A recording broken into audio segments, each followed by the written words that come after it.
Greek Orthodox, as we always described it as like a Pepsi and Coke with the Catholic Church because it's very similar. Mhm. Hey, Internet! I just hit the live button and then took a drink of soda. How's it going out there? Welcome to the Mattriarchy.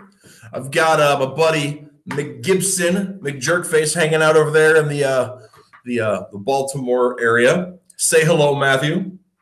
Hi-yo! Hey. And I'd also like to welcome today's visitor for our first hour, who may stick around and may not. Who knows? I can't gaze in the future. Scotty B on the mic, as he's known on Twitter. Hello, ladies and gentlemen. Gentlemen. Gentlemen? Gentlemen. Gentlemen. Gentlemen? Mic cut out for a second, and I thought you had fallen into some sort of weird Yiddish mode for a second. And not that there's anything wrong with Yiddish. It's just, I imagine, not your native tongue. Yeah, I actually didn't know until recently that Yiddish was a language. I thought, I don't know how I went 20 years not knowing about it, but I guess you just learn about different cultures at different points, I guess. I suppose that's it. I kind of grew up watching Fiddler on the Roof, so maybe the funny thing is, I actually remember watching Fiddler on the Roof, and I just assumed it was like, oh, they must be talking like Russian or something like that. I didn't pick up on Yiddish for some reason. That's weird, but okay. That's how it went. I was like 6 or 7 when I was watching that. So you put the world together very differently. Like I guess I can forgive you a little bit of lack of sophistication when you're 6. Well, do you remember? It's kind of like when you were talking about contour lines when you were younger, and you realized, wait, we don't have lines around everything. Yeah. And speaking of comic books, today's topic that I've gathered Scott here for, someone else who watched the movie with us. I just went and saw Aquaman about 2 days ago, and I had a blast. And that's going to be our topic today. And we have the world's foremost expert on Aquaman here, Mr. Rhys, as my girlfriend calls him. And we're going to be talking about the Aquaman movie, at least for a good hour. Hopefully we can keep it within that, because I feel like there's a lot to talk about with this movie. There really is. It was a very complex movie with lots of moving parts, and a lot of people are not giving it proper shrift, I think, as far as just trying to write it off as a dumb action movie, because it's really not. But I would like to hear first, before I go into my thing, because I know I've heard me talk, and I'm used to it. So I want to hear what you guys thought of it first. I had a lot of fun. I went in there, like, I'm always cautiously optimistic now with DC movies. Batman v Superman being the biggest offender. I actually liked Justice League much more, even though I see, that's the thing that's complex about Justice League for me, is I can understand it's a very messy film, but I had fun watching it. And I think last year was the height of my DC fanboy age, because, Metal, Rebirth, like, I was still on the hype train for everything DC was doing, and Justice 2 also came out. So I was very excited. I will interrupt you to say one thing about why Justice League was so terrible. Go ahead. One thing, and that one thing is that I am one of these people who thinks that maybe, just maybe, the inclusion of the fourth world into the DC universe was a mistake. But given that, what they did with the concept of the mother box is beyond stupid. It was terrible. It's like having read Aladdin and the Magic Lamp, and then deciding to make a movie featuring a magic lamp, but instead of a magic lamp, it's actually a chicken. And instead of granting wishes, it doles out chocolate bars when it sneezes. That's how different the concept of the mother box was in that movie. It's totally unlike anything. It has nothing. You're giving me ideas for cartoons now.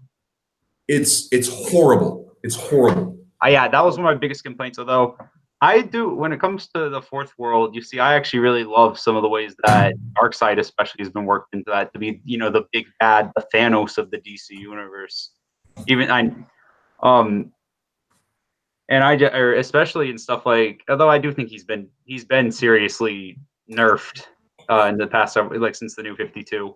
But I like his presence. I love his the designs of all, or the designs they've given him since then, with the big Omega on the chest. I do like him interacting with all these people, and I think he's fun to watch. Well, I mean, at this point, he's inextricable, right? I mean, there's no way of pulling it out of that. And I'm not old enough to remember the DC before the Fourth World, right? I came in about a decade after that. But I'm old enough to have read those comics in my cousin's house, to have read them, you know, out of dollar bins and stuff. And the universe was different. And a big part of what the universe was different is the villains were human, right? The heroes were human and the villains were human. And there was a difference in magnitude of villainy just based on that. And afterwards, suddenly, humanity is not the villain anymore, right? Humanity becomes the only thing that stands between destruction and humanity, right? And there's a difference with the stories when your ultimate villain is basically an alien. I mean, I know he's a new god, but the storytelling is that much different than just a great big alien. And that's throw my hat on this subject because, in my opinion, Mario the Odyssey. DCEU could have benefited from. The DCEU More could have movies. benefited from introducing more human antagonists first instead of let's get to the big bad guy now. No, you slow burn up to the big bad guy. The big villain. You don't. well, You don't present him as like the first big challenge. You kind of present him as the last thing that these guys are gonna face as a grand team. And Zack Snyder gets a lot of blame for that, but it's not Zack Snyder's fault. It's Jeff Johns' fault. Because when they launched the New 52, the inciting incident that brought the heroes together with zero heroic history, right? This was the beginning of the New 52 universe. This was their 0 point. Everything starts off from that. Year one was the introduction of the Fourth World and Darkseid trying to invade. And the basic plot of JLA was the basic plot of JLA. Yeah, you see, I'm very sorry. Like, I might pause a little more today. I have like a bit of a headache, but I actually liked that a lot with John's introduction. Because it kind of made me feel like, oh, this isn't Darkseid at his strongest. This is kind of like he's just dipping his toes in the water. Like, this is just our first glimpse of someone that's ridiculously powerful. And I liked, it did kind of jump straight to the biggest bad there is, but I did enjoy that because it intrigued me. I was like, "Ooh, wait, he's gonna come back and he's gonna be scarier." Well, and one of the things that, I mean, like DC was trying really hard to not follow the Marvel path, right? But what people forget is that DC was the original shared universe. And when DC introduced the Justice Society back in the 40s, and when later they introduced the Justice League in the 60s, in both cases, the solo heroes had adventures and built up a following, and they had been able to stand on their own without that. Brett McGowan has just showed up. Hello. I wasn't prepared for this. Sorry, I was a little late. I had to get lunch. Oh no, I was expecting you to come in at 10, or I guess it'd be, what would that be, 7 over there. It's right now 6:10 out in Washington. Fine. What's your lunch at 6 o'clock? I work second shift. No, I mean, what you eating? Sandwich.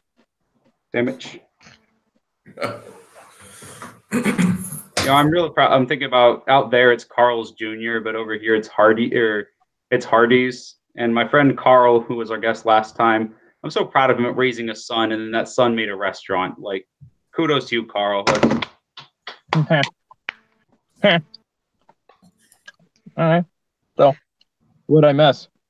Well, We're talking about just discussing the nature of DC Comics in the cinema, and that whole thing. we're talking a lot about Justice League right now. Well, I guess if you want my 2 cents, Aquaman's done well, and Shazam looks like it's going to be fun. So they look like they're starting to at least get the right direction. They should have started here instead of like throwing all the stuff you need to build up for at the beginning. Yeah, I would agree, but yeah, at least it looks like they have started to at least learn from their mistakes. I hope it doesn't. It's not too late. Although I guess with how well Aquaman is doing, that says it really isn't. I don't think so. Although I do think I'm not going to rule out that Aquaman benefited from being released at the right time because, well, let me put it this way. Do you guys know why James Cameron always releases his movies in the winter? No, why? Because there's hardly any competition. You guys might not know this, but January is the month where the studios dump all the movies that they either expect to or know will fail. Or the ones they expect for last-minute Oscar bids, so they can get in right under the radar. Yeah. Once you get one, like I think that movie 3 Billboards was released like just after Christmas, so they can fit it under the deadline. Yeah, that's mostly what January is for. It's for the movies that everyone knows are going to suck. So Aquaman, I mean, like, it kind of benefited from not having a lot of serious competition because, like, the only thing worth watching in the theater at the time was Into the Spider-Verse. I heard Bumblebee is pretty good. I want to take my little brother to see that because he loves Transformers. Oh yeah, I'll give Bumblebee. I guess Bumblebee also kind of benefited from lowered expectations too, and I guess Aquaman also as well. But yeah, it's just like with when it was released and like it's just it sort of got lucky, but I'm glad it's doing well. And it goes without saying that Jason Momoa is selling that movie. To me, what sold there, I'm kind of going to be the oddball here because I love the character so much, but Black Manta, seeing the costume sold me on it. I was so happy with that. How he gets the suit is very interesting. So yeah, I guess we were planning for the first hour to just to chat about Aquaman. We were we weren't prepared for you coming in a little early. Time zone math can be tricky. Yeah, stupid farmers. Although somehow I managed to run an RPG group with having one of my players out, and actually, all my players are like I only have one player on the West Coast with me down in Oregon. The others are in North Carolina, New Jersey, New Zealand, and Greece. Holy smokes! Yeah. So let's change topics just a little bit here. I know you never get tired of talking about the child of your dreams, Dave McKenzie, the Changeling. Can you give us a quick rundown, and we'll chat from there? Okay. Sorry, I got a bit of a chip stuck in my throat. Okay. So, what Changeling is it's the story of a 14-year-old girl named Maeve McKenzie who lives out in Aberdeen, Washington. And in case anyone isn't wondering, yes, that Aberdeen, Washington.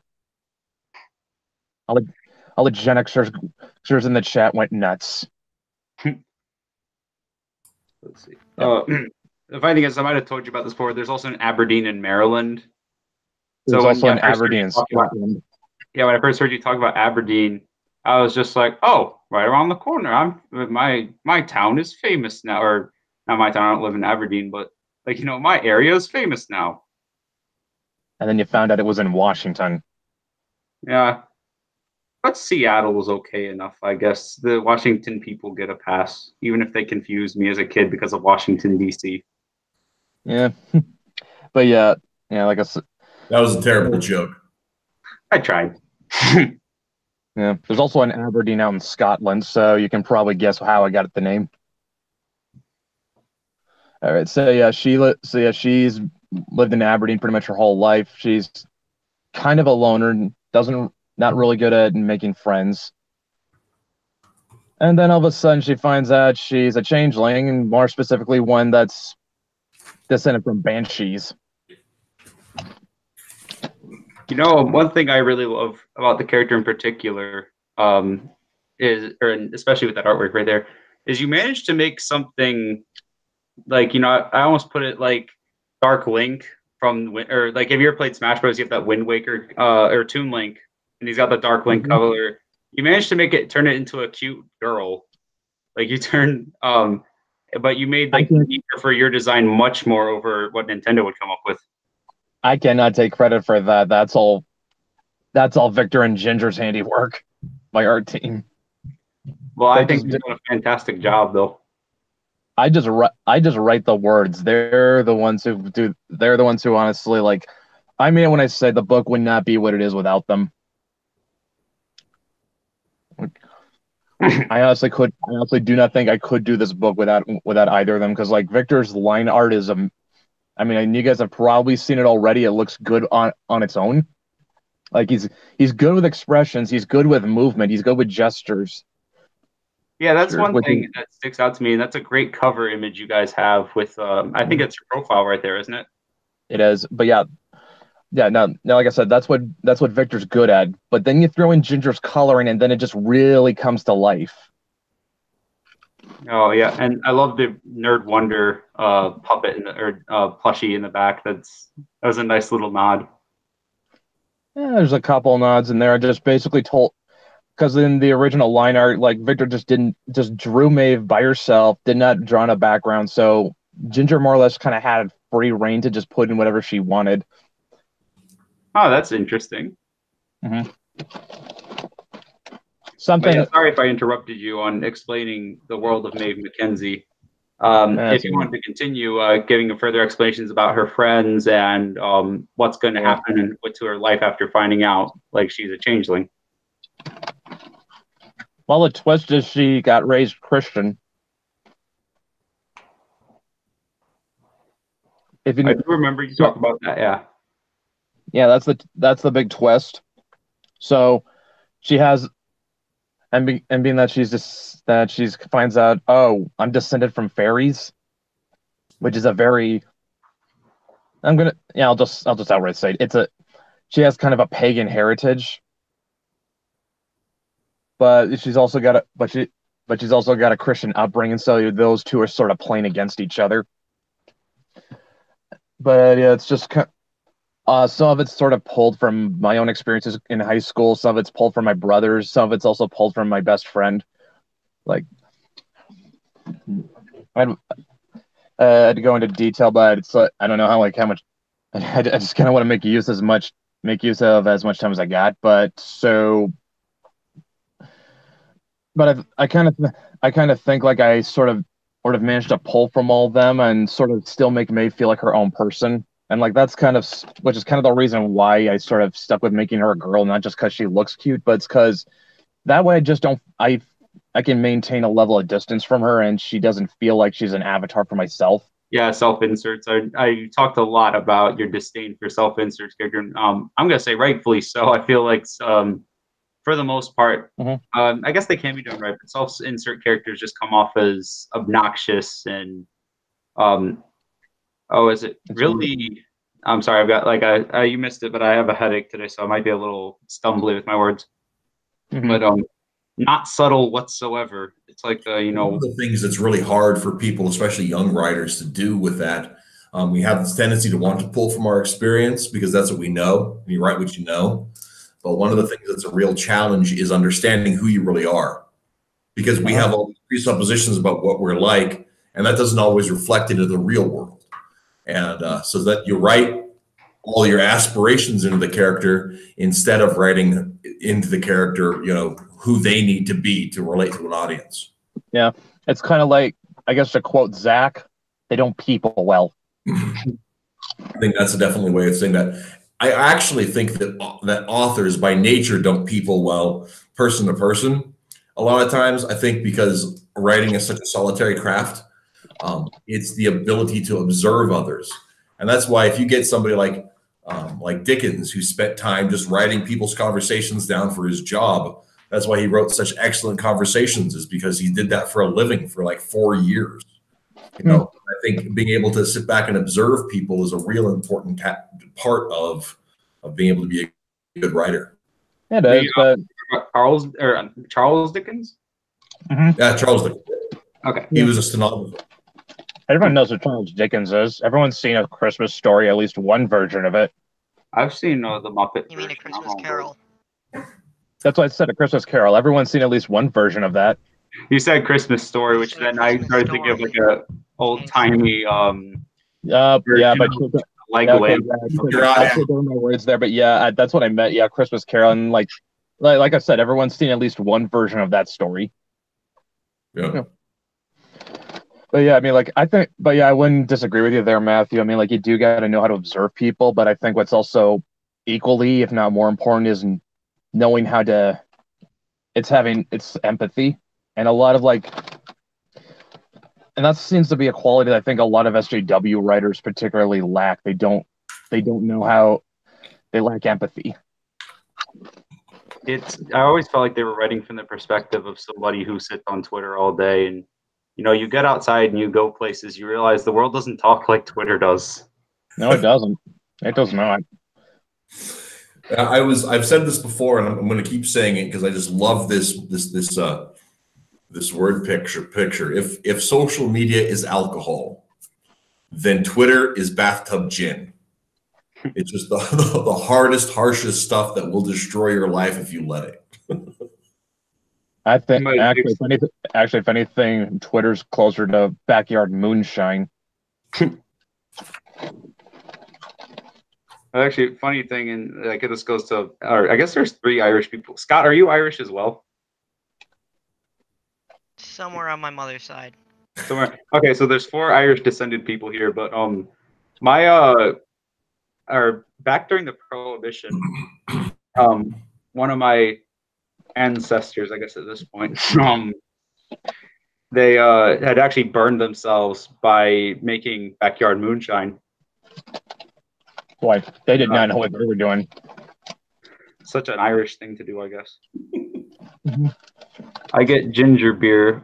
Yeah, in the chat, my girlfriend and Carl both heard your description of Changeling, and they both said that is a very interesting concept at the exact same time.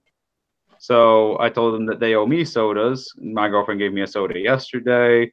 Carl has to pony up. He says he's going to get me a ginger beer. I don't know what that is, and I don't know if I should be scared or excited.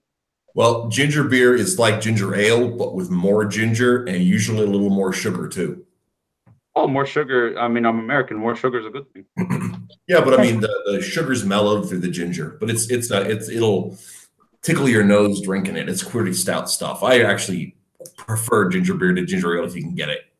But sounds awesome. Maeve's story is more or less her kind of going through high school, but at the same time, she's also kind of getting her eyes open to this other world she kind of did not know she was a part of which is, I mean, what's the point of like having all these fantasy elements if you don't really do anything with them? So, I mean, if the comic was just following her in her day-to-day life through Aberdeen, that just get pretty boring pretty quickly. Right. So you gotta at least play around with the fantasy element, and so she visits from time to time the Fae realm, like goes on different kinds of adventures, exploring it, and just. So is your plan ongoing to have like one grand story where everything leads up to a finale, or are you looking at adventures? It's episodic, but with a continuity. Like if something happens in one issue, expect the consequences to be carried over into the next one, and so on and so forth. Oh, good. Continuity actually exists. That's something I miss in comics. Yeah. So, with what was, I guess, the impetus to put together the elements that became the Changeling? It was just kind of an idea I had in my head for a long time, to be honest. There was another book I had sort of kind of left sort of in development hell, for lack of a better term. It was set in Seattle. It was also kind of urban fantasy, but had more of a noir pick. There was also changelings in it. There was a character named May, but it was a very different character. But then I just kind of liked the name, and it just sort of stuck with me. I just had this image in my head, and it's just like, yeah, it's just, I just kind of had, like I said, I just sort of had this image of what she looked like in my head, and I just ran with it. There's really kind of and then I kind of saw like everything going on with Comicsgate, and I was just decided to myself, you know what? Why not just try and see if I can do that, if I can pull this off? Yeah, I think when it comes to it, that's a big part of it. Is just the taking those dreams and making them into something, just running with it. So, yeah. And then once the amount of attention. I was going to say, then once the Rags guys gave a bump to me, it's like I said to myself, okay, now I've got no path of retreat. Now I actually have to see this through. Yeah, I think so. Now you've got a pretty safe bet there, though. I think you've got a great idea and a very fun concept. Like, I mean, if this came out when I was 14, just like the character, I feel like this would be something I could relate to, because growing up, just like Maeve is, the world can seem kind of overwhelming, and I feel like you're showcasing that very well with the fairy tale elements. Yeah, one of the things that I think is really cool too about that is I think all story is metaphor, right? And so because that's how. To an extent, I think Michael Jackson's Moonwalker was just an acid trip. Well, let's move on from that for a moment.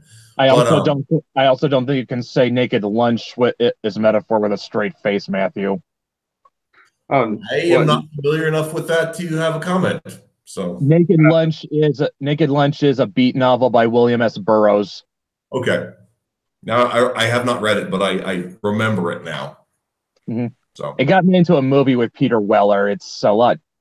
Let me put it this way: the film actually makes sense. So then that question is it actually a story, or is it just events on a screen? Because those aren't necessarily the same thing.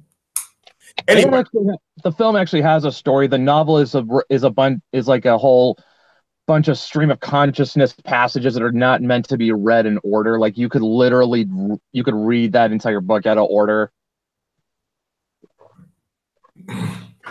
Excuse me. But what I was saying though is because story is metaphor, or at least give me the assumption for the sake of what I was going to say next, which is that Maeve's journey is one that is not uncommon to, I think, everybody who's raised in faith, right? Everybody is raised with any kind of religious background, or even people that are raised in a particular cultural idiom, because history is sloppy, and we all have these various disparate elements that we have to try to rectify to make sense of the world. And I think that's a really neat way of going about doing that. Well, when you get right down to it, her story is essentially just a coming of age story with a little fantasy elements thrown into it. Well, a lot of stories are, but yeah. I feel like that makes it much more appealing. I mean, I'd rather read Changeling than watch Big Mouth. So good job. Well, that's not exactly much of a bar to surpass, to be honest. Well, I mean, honestly, Netflix actually does have a bar of quality. Like, apparently, they wouldn't accept that movie with John C. Reilly and Will Ferrell that's out right now with the Sherlock Holmes. Apparently, there actually is a movie that Netflix will say, no, this sucks, we're not making it. Good on them for one. I guess they had one. Guess they can still have the occasional bit of common sense these days still. But yeah, every once in a while they make Castlevania, and then you get a bunch of crappy shows, and then you get something else really good. Yeah, but yeah, I mean, like, I guess you could. I wouldn't disagree. There's definitely an element of metaphor. I mean, like, when you get right down to it, I mean, like, the myths, like the old myths, and I'm talking like really ancient ones. like a lot of people don't realize like myths aren't just there to tell stories; they're also there to teach. Yep. Yeah, and we'll definitely. I'll be hitting on that when we get into our Aquaman discussion too. So but oh yeah, so I guess we're gonna flip the order around, I guess, because we'll start with Shane. We'll have to. That's fine. One of the things I think is really interesting about the way you guys have done this is you had an idea and you were spreading the idea around and building fire for it and get a lot of attention back for it. I think that's great. And then you have a couple of buddies who had enough ideas that mesh together that you're building a universe out of it. Can you want to tell us a little bit about how that happened? Yeah, with Matt and Dan, you pretty much nailed it. It's just that Matt had one book with Matt had a book that he wanted to go back to with Mythics, and Dan had Adobe Kroger that he was building up and we just kind of, I mean, like, I think it was Matt who sort of was kind of the impetus for us to at least try building a universe out of that. And it's just like he said, why don't we just give it a shot? And we kind of just found out that the ideas just really were able to mesh well together without us having to change much. And I don't think we barely had to change anything. I think the most intriguing aspect, we had Matt on last week, and I think one of the most intriguing things about it is the natural antagonism between the three stories, where there's this common framework, but all of the different parties are looking at something different based on the confines of their context. And I think that's just really a neat way of going about it. It's kind of the inverse of the superhero universe, and I love that. Yeah, pretty much. Yeah, I mean, like Adobe Kroger sort of looks at the supernatural as something that kind of needs to be controlled because it's dangerous to humanity. Mythics look at the supernatural as something that it's just part of reality and it's best to just work with it. But if it just kind of adopt a more live and let live policy to it, and like a change and just sort of looks at it through the eyes of a young person is just experiencing it all for the first time. And one of the things about her is she doesn't have a choice of picking a side, right? She is the mythic. She is the fantastic and the supernatural. So she can't be like, well, that's terrible, because if she decides that's terrible, then she has to be terrible, and nobody wants to be terrible. But she also, it's something that has to be part of. I mean, it's really an interesting place to be in the middle of all of that. Yeah. Yeah, like I said, it kind of works. It kind of really works well, considering that maybe as young as she is, because when you're that age, everything feels like it's a big deal. Yeah, I know. That's going back to the imagery of growing up, is you look at just your cover image there, back to it again. The shattered mirror, I think, is perfect for it, because not only is it showing her like all of her bits and pieces, both her new world that she's discovered as well as her old one, but it's also just how daunting that feels when you get to that age, like you're starting high school and everything feels like it's everything you knew is kind of collapsing. Yeah, it's not just that. I mean, like it's her whole, like it shows like her whole identity's been shattered. She now has to question her religiosity, and she's it says so much. Really, it's a perfect image. Yeah, and I think I don't know if we're going to come out on the end of the religious question there, but one of the things that I think is really, like I said, our world is messy. But one of the things that I've done a lot of thinking at in the last 10 years is there are certain aspects about pre-Christian or para-Christian society that are technically pagan, but they're not necessarily religious, right? Like you have the names of the weeks are all named after Norse gods, but nobody cares that it's Thor's Day. It's just a name. It's just part of the way things are done, and those sort of things. There are some things that are just cultural, that are just the way things are. And there are some things that border on the sacred or the profane. And I think that's really an interesting, interplay and all of that when it comes to storytelling technique. Oh yeah, it's especially good for me because like I've always been fascinated by Celtic mythology because that's sort of my heritage. Yeah. But of course, the more I learned about it, the more I learned that a lot of this doesn't make sense, and that's because my Celtic ancestors never got around to developing a written language. So there's no real definitive version of how things are. or and were. things like tribal. You know, that's the other thing too. Is it was very localized, very tribal. With a lot of internet violence. So unified systems just weren't on the playing cards.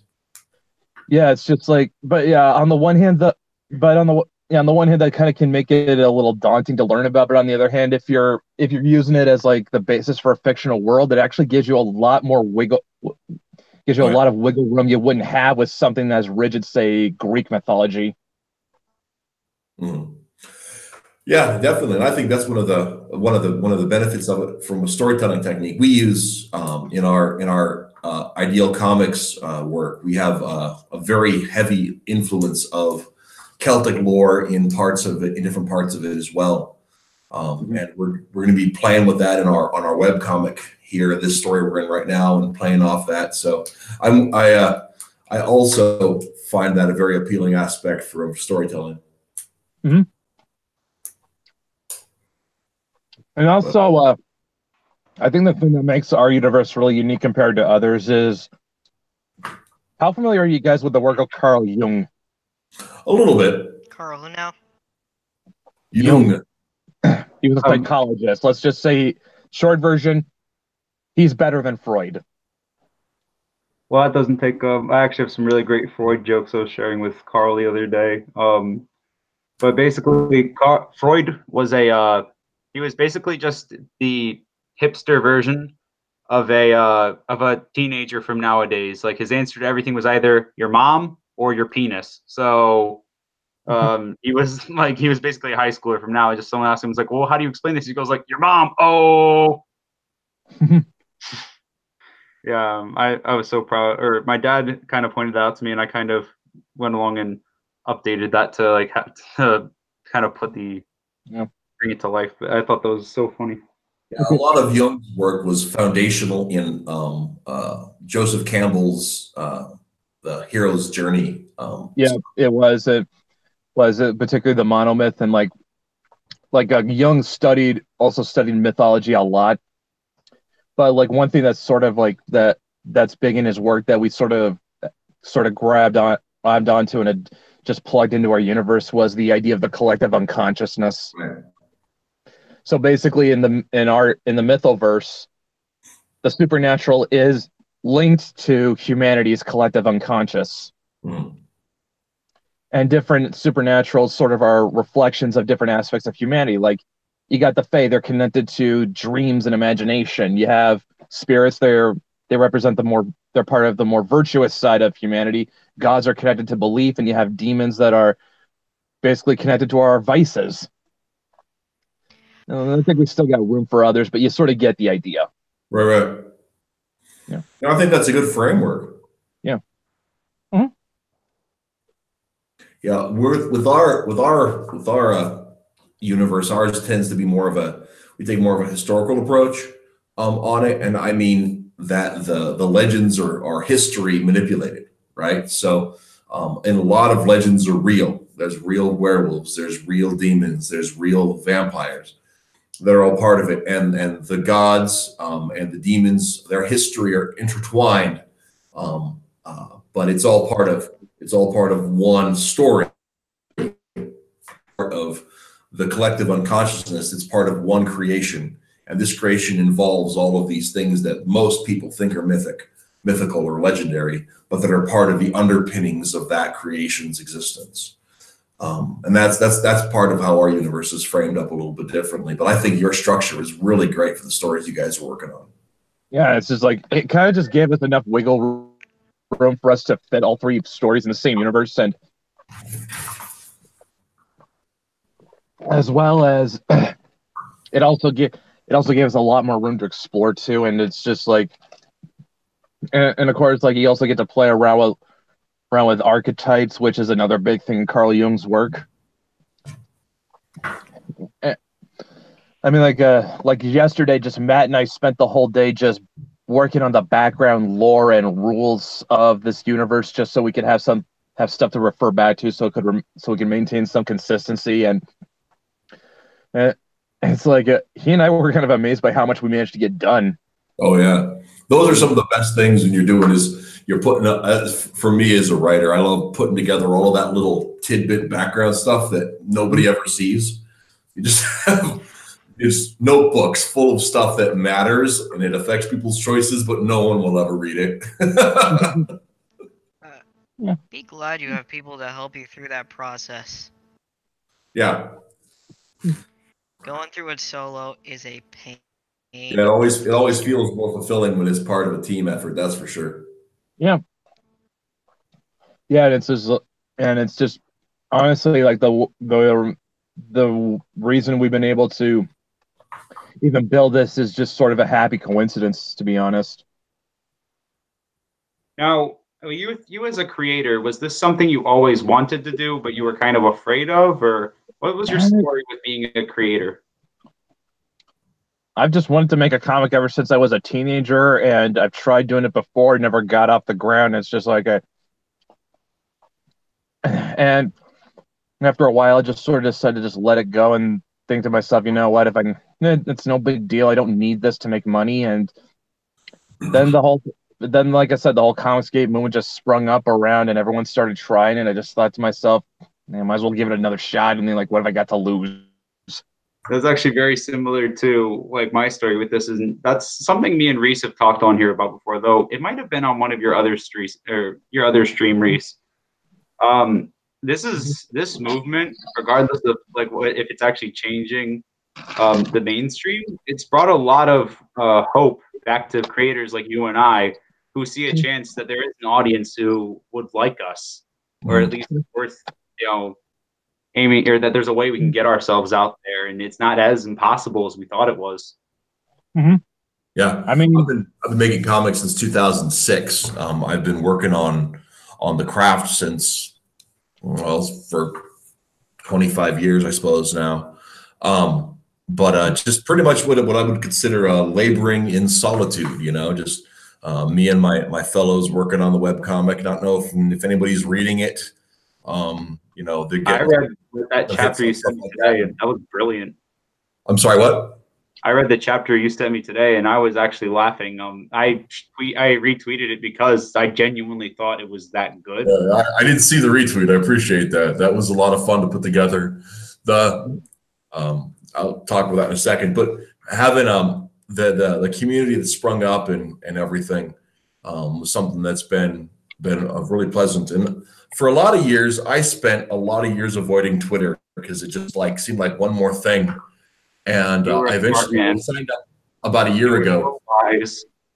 Well, I signed up about a year ago because some of my old acquaintances from when I first got into webcomics over on Comics Genesis, the only social networking they use, they don't answer emails, they don't do whatever. The only way to get a hold of them was Twitter. And so I said, what the heck? I want to talk to X. I'll sign up so I can talk to X, and maybe I can do some comic book marketing. And I signed up, and there was just this community of people that are sharing art and sharing stories and sharing ideas and being excited about good books and warning people away from bad books and save your money, don't buy this. And I was suddenly like, okay, here's a place I can plug in. Here's some people that I can talk to. Here's some people that might even value what I have to say. And so I've really appreciated it. And I, met all of you guys on the platform, so I can't badmouth it. Yeah. I guess it's just more of a case where it's just I just had to wait for the right time. Because honestly, if someone was telling me that when I was like 10 years ago, or back when I was like 17, like, hey, one day you're gonna make a comic, people are gonna actually be interested in it. It's gonna be part of a shared universe, and you're gonna be signed to an actual publisher. Well, not just that, you're gonna be signed to an actual publisher that is new, up and coming, and you are gonna help build up. It's like that's not shit I would have ever believed back then. Fuck, I don't even think I would have believed that a year ago. Yeah, I know. It's so crazy, everything that's happened within the past, like 2017 to 2018. And while we're on the topic talking about publishing, how did you get in contact with Wicked Publishing? How did that go about? Wicked Publishing had been on my radar for like quite a while, like ever since I'd known that they had signed Cody, the guy behind Jack Irons. Real nice guy. Yeah. Yeah, It's really a good, sharp really cool looking guy, book, great yeah. friend. He's a good friend. But yeah, I'd known him. They were on my radar for quite a while, and well, when I found out when I kind of found out about alternative submission guidelines, and then I realized, okay, I'm not gonna be able to meet this. I kind of went over to Wicked because I don't know, for some reason I just had a good vibe about it, and I had a phone call with Matt and Michael, the two founders behind it, and they were completely sold on the book, and so I just kind of signed the contract, and boom, it's one thing after another. And honestly, I kind of what blew me away was just by like the fact when I looked at the contract, I was reading it, I'm saying to myself, "Holy shit! I actually understand what this means." Yeah, that's something amazes me is that that says something about the character of these men is that they write contracts people can actually read without assistance. Yeah, yeah, because I've signed contracts before, and of course everyone knows like all the legal legalese and shit lawyers like to throw in. Yeah, payday too. Can't fault them for that. Yeah, still.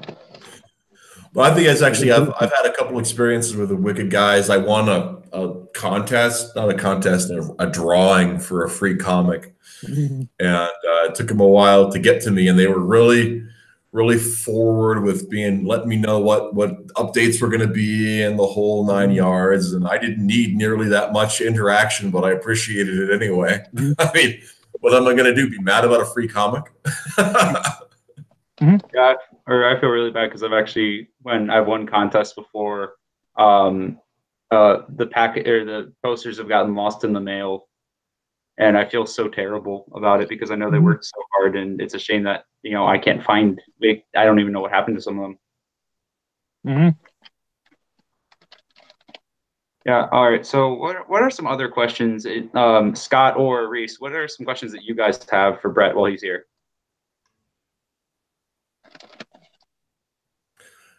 Mr. Rhys, it's your show. By all means, go first. Well, hey, the problem is that I ran through my questions I had prepared, so I'll have to sit back and think about.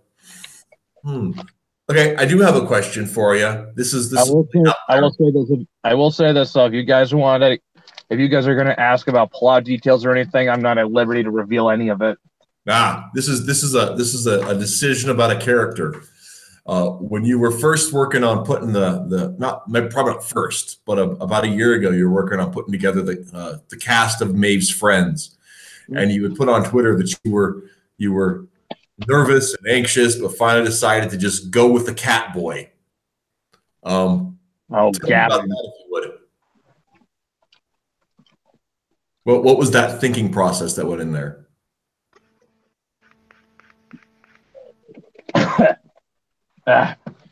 Sorry, Gatorade went down the run too. Ooh. All right, so the thing with Gavin, in the first draft, in the very first draft I wrote, Gavin was much older and he was female, and then I sort of thought, and as I was revising it, and I think I caught I think at around the same time I was going through some of Professor Geek's videos, and he talked about the difference between a male heroic story and a female heroic story, about how the female heroic story is, the male heroic story is conquering the unknown, whereas the female heroic story is taming the unknown. And he brought Moana as an example of that. And then I thought to myself, okay, if this is supposed to be a more female story, maybe I should sort of change Gavin's gender. And I did, and then I kind of realized that the dynamic actually worked a lot better. And then, as I started thinking about it and about the direction I wanted the story to go in, I thought to myself, I'm going to have to age him down a little. This does not work. It's amazing how many things change between your original sketch and your ideas and what the final project ends up being. Yeah, dear God, I know that. Yeah, it's just what does your writing process look like? I just kind of sit down and just write it. kind of I guess the best way I can put it is I start out with a basic plot synopsis of what the given issue is, so that I at least have some way of maintaining consistency, and I'm not just making it up as I go. From there, it's more or less me sort of it's half me trying to imagine like how my characters would react in this certain scenario, and half me trying to get them there. But I want to leave. But I think I'm trying to. I think my writing process is more based on letting my characters just do their thing, and I'm just writing what they do, writing down what happens. So it's like you start with really well-defined character descriptions and who these people are and what their environments and motivations are before you put the plot down. Then, not just I had a whole character Bible written and everything, but as far as like when I'm writing down an individual issue, like I said, it starts out with a plot synopsis, and from there on, it's just me imagining how the characters react in that scenario. It's just like, because I want them to feel like they have agency, and I'm not like fudging their motivations or a character for just the sake of a plot. I want to make happen. And that's a real dangerous thing to do, because it's simple when you're writing the story. Say, I want you to write toward the end, rather than to put your characters in a position where they make the decision you want it to end with. So that's very different. Well, yeah, like I said, it's just more like I just want them to feel like they're. I want to create as much. I want to make the illusion that they're real as convincing as possible. Mm-hmm. Like that. Yeah, that's if I like that should be. That's like the ultimate goal is like make them realistic as possible. Yeah. Well, no, not just that. It's just more like I want to write these characters so well that you're actually tricked into thinking they're real. That's essentially what I'm doing. I'm basically trying to pull the best trick off I can. Never ending story. No, I think that's an important aspect about that, especially because you're dealing with coming of age issues.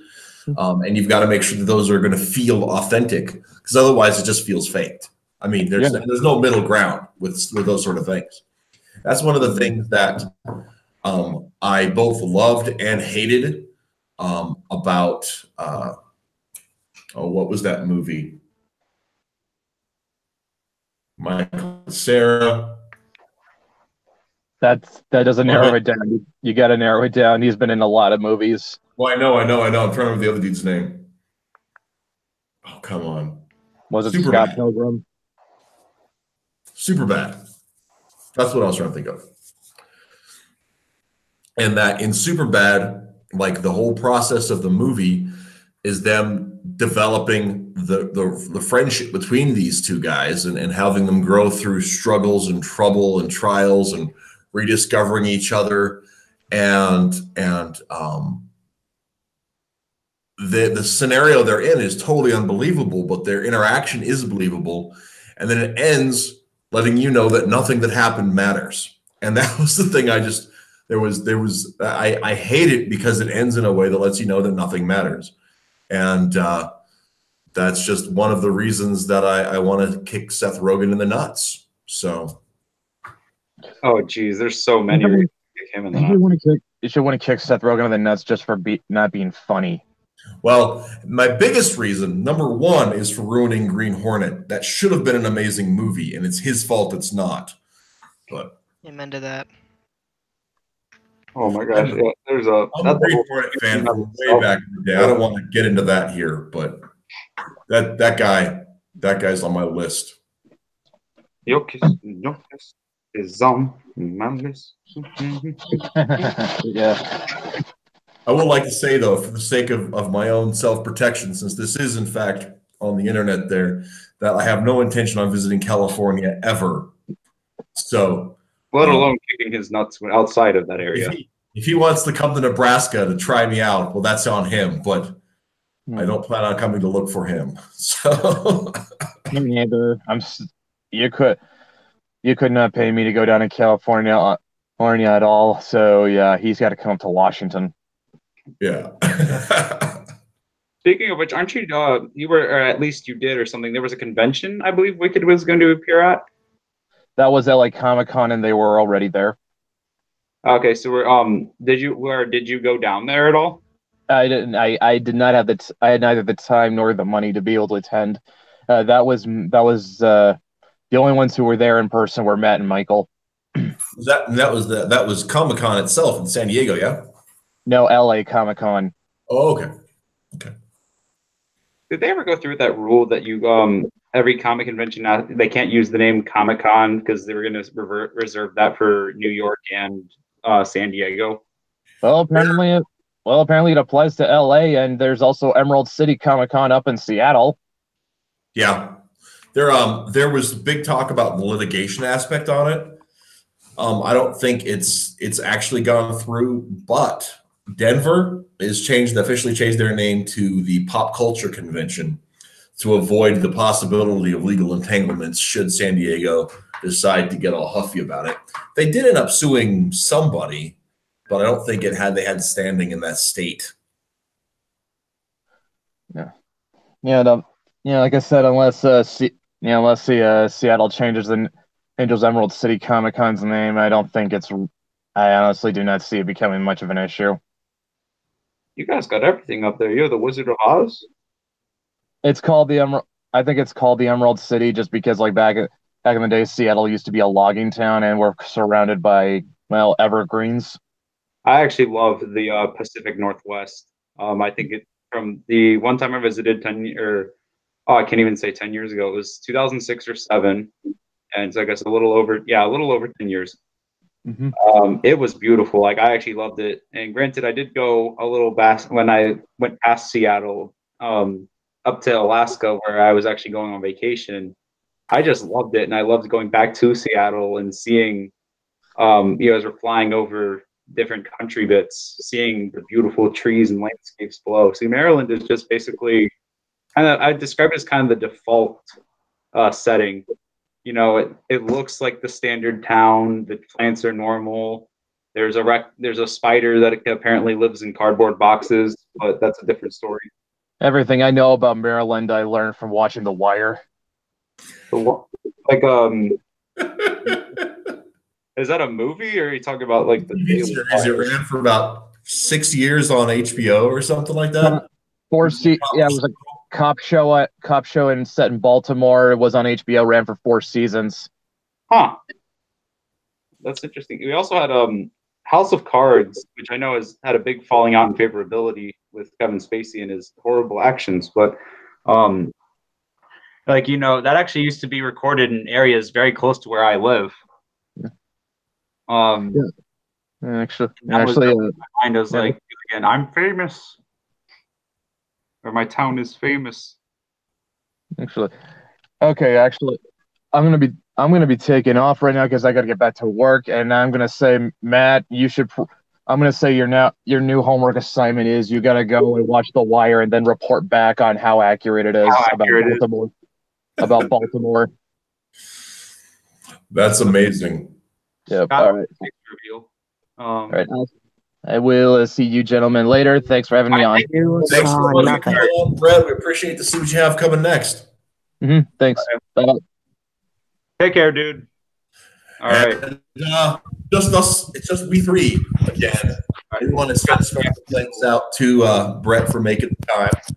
I wonder, because we did a little marketing about Brett being here at 8 Mountain Time, and he was not. So I don't know if people are going to start showing up looking for Brett and be all huffy and mad and leave that he was there. So we'll have to see what happens next. All right. So, fish people, man. Well, yeah, we will. And we'll have to take a couple of moments to mention that Brett's not here in case people start showing up here any second. But write it on a piece of paper and put it behind your head. It's like we switched the time. Time zone problem. Brett's not here. I'm so looking forward to that book. I really, really am. I think it's going to be something spectacular. I have to be a little honest about something. And I'm first of all, I want to say how glad I am that he got on with Wicked. Like I said, I've gotten one of their books. I got a complimentary copy of Barrels, which I intend to do a full-on video review for one of these days. A fun book, Barrels. Yeah, it's it would be better in color. There's a couple of different. I don't want to get into too much, but the history that the story is based on is so enthralling. It's really cool history. I will say that for it. And the interior artwork is I mean, the art itself is good. There's some particular issues that I don't want to get into right now, but the quality of the product is top notch, like as far as like the printing quality. And they've got a distribution system set up there for the Pacific Coast, and I'm really, really glad that Brett has found a home with them. But before he got on with Wicked, I was this close. There are some similar lines between his Changeling story and some of our Celtic myth stuff. I was this close to suggesting that he join the Ideal Comics universe. So actually, I was talking to Scott about this the other day. He has a better opportunity with Wicked than he would with Ideal, and it's because we don't have some of those things put in place and everything. And I'm really glad he got where he is at. But I really would have liked to have seen Maeve in the context of our universe. That would have been a lot of fun for me. Crossovers. Oh, well, I think that can be a thing. Definitely. One of the things that's I don't know if we've ever talked about it on stream before or not. I hate the idea of the multiverse as a storytelling technique. I think our universe is a single timeline. One thing happens. It's how it's set up. But at the same time, I really love crossovers. And I intend on handling crossovers the same way that Bob Burden did in The Flaming Carrot. He had the Ninja Turtles crossover. He had Cerebus crossover. And there's just an assumption that the pertinent parts of those stories' histories are part of that universe. And anything that doesn't fit, doesn't fit. We don't talk about it. There's no need to explain how they got to the universe. That's just part of it. So I'm in the middle of some negotiations with a couple of parties about possibly doing some crossovers coming up here in the next couple of years. And I have with a couple of webcomics done some crossovers. And it's just one of those things where, none of our characters go to their universe. They don't come to our universe. They're just part of it. So the pertinent histories are just there. And that's one of my little things. I just that's it. So there you have it. That's me being weird. But anyway, back to the subject of Aquaman. First, let's finish up Justice League, right? So I don't want to get into the whole trash fire that was Justice League, or as I called it for a long time, the big red reset button. Because I don't know if you guys spotted Justice League movie that came out was written in such a way that if you hated Batman v Superman and you hated Man of Steel, you could just ignore them. And here's a new starting place that has almost nothing to do with it except that Superman's dead. That's all you need to know is that Superman's dead and Batman feels responsible. That's it, right? I honestly kind of matters from those previous movies. I despise Batman v Superman. That's like, see, as much as you hate Justice League, is probably how much I hated Batman v Superman. No, because I hate Batman v Superman even more. The biggest with Man of Steel is it should not have been their big representation of Superman. It should have stayed as a separate story, and Superman, in the more traditional sense, should have been their take on Superman. I wouldn't mind Man of Steel if Henry Cavill's Superman had the moral clarity to understand and to deal with grief and loss. He's weak. Mm-hmm. Henry Cavill's Superman is morally weak, and he doesn't understand why he believes and does the things he does. and that's what leaves him in such a place of conflict. If he was raised on a Kansas farm by a Kansas, a Methodist dad, he knew right and wrong. He would straight arrow everything that he was supposed to be. Then he kills Zod. He gets up. He walks home. That's it. No question about it. That guy had to die. I don't have to feel bad about it because that guy had to die. And that's it. He never has to talk about it again because that's the kind of moral clarity that Superman needed to have. But we don't get that Superman. We get the constantly self-questioning himself with everything except Lois. And that's the only thing that he was sure about was his love for Lois. And everything else was like, well, I don't know if I have the authority to help people. Oh, I don't know if I have the authority to oh my God, But none of that was addressed in Justice League, right? None of it. You could ignore it. If you love Justice League, you take it as written. I mean, if you love Batman v Superman, you can take it as written. If you hated Batman v Superman, you can ignore it because none of that played into the plot at all.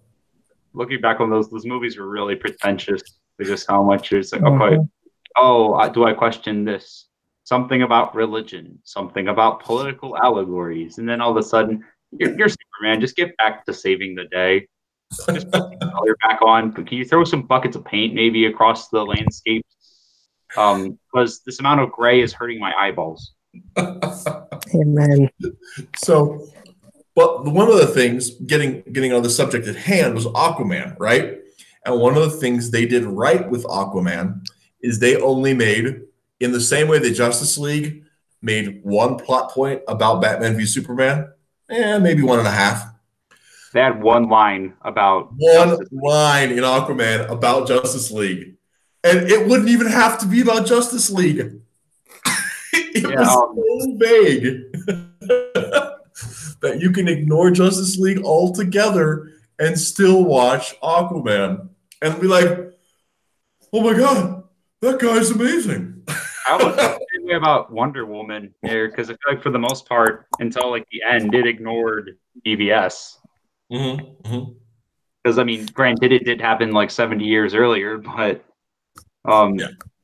it was still like that's what they should have. They should have focused on movies first, like they did with Wonder Woman and Aquaman, and then got to setting up that was the formula DC used before they introduced the Justice League. So to dig back into the history a little bit, what happened with all of that was that when DC was in the golden age, they threw all of these characters at the wall, right?